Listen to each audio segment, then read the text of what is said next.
Jesus ordenando seus discípulos: entrem no barco e passem para o outro lado, enquanto eu vou despedir a multidão. Sigam em frente e não fiquem preocupados.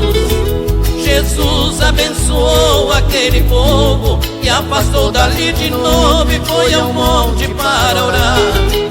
Já era tarde, ele estava ali sozinho, e os discípulos no barquinho estavam no meio do mar.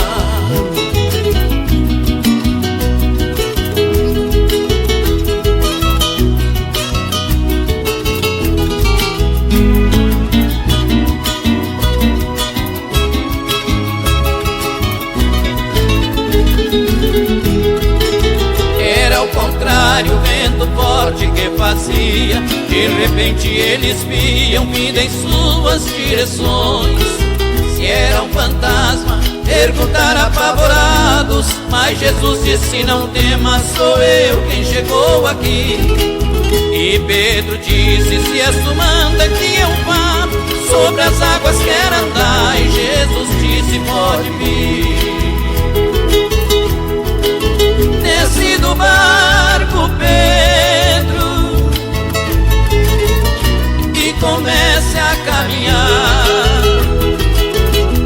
Use a fé, não tenha medo, meu poder não tem segredo, eu estou aqui pra te amparar. É só confiar então, que te tomo pela mão e não te